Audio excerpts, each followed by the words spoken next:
என் மேல விழுந்த இந்த அடி இன்னைக்கு உலகம் முழுக்க வாழ்கிற எங்களுடைய தமிழர்கள் ஒவ்வொருத்தருக்கும் 1000 அடி விழுந்ததா இன்னைக்கு எழுந்து நின்று எங்களுடைய இனம் போராடிட்டு இருக்கு.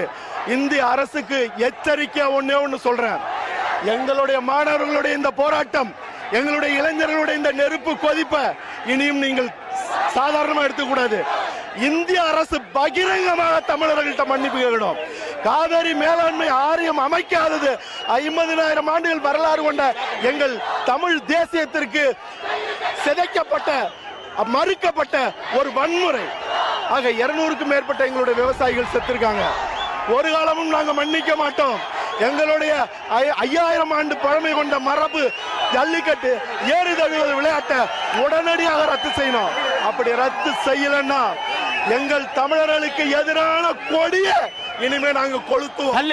ஜல்லிக்கட்டு போட்டி நடத்துவது மட்டுமே தீர்வு, அதற்கான தடை அகற்றப்பட வேண்டும் என்று கௌதமன் தெரிவித்திருக்கிறார். அரசு தரப்பில் இது தொடர்பாக யாராவது ஏதாவது பேச்சுவார்த்தை நடத்தினார்களா? அது தொடர்பான தகவல்கள் எதுவும் உங்களுக்கு தெரியுமா?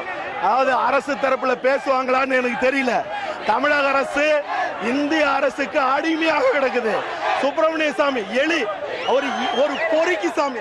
இல்ல இல்ல நாம அவர் உணர்வு மிகுதியில் அவர் வெளிப்படுத்தக்கூடிய வார்த்தைகளை நம்மால் புரிந்து கொள்ள முடிகிறது. அவருடைய உணர்ச்சியை, கௌதமன் அவருடைய உணர்ச்சியை நம்மால் புரிந்து கொள்ள முடிகிறது. நேரடியாக போறது கமிஷனர் ஆபீஸுக்கு என்னை அடித்த அந்த காவல்துறை அதிகாரிகளை கைது செஞ்சு பதவி நீக்கம் சேதுமணிவார் என்கிற காட்டு மிராண்டிய சட்டையை கட்டுறதுக்கான விசாரணை திரு கௌதமன் அவர்கள் 2 தினங்களுக்கு முன்பு காவல்துறையினர் தடியடிக்கு உள்ளாக்கப்பட்டார். அந்த காவல்துறையினர் மீது நடவடிக்கை எடுக்க வேண்டும் என்று அவர் கோரிக்கை வைத்திருக்கிறார்.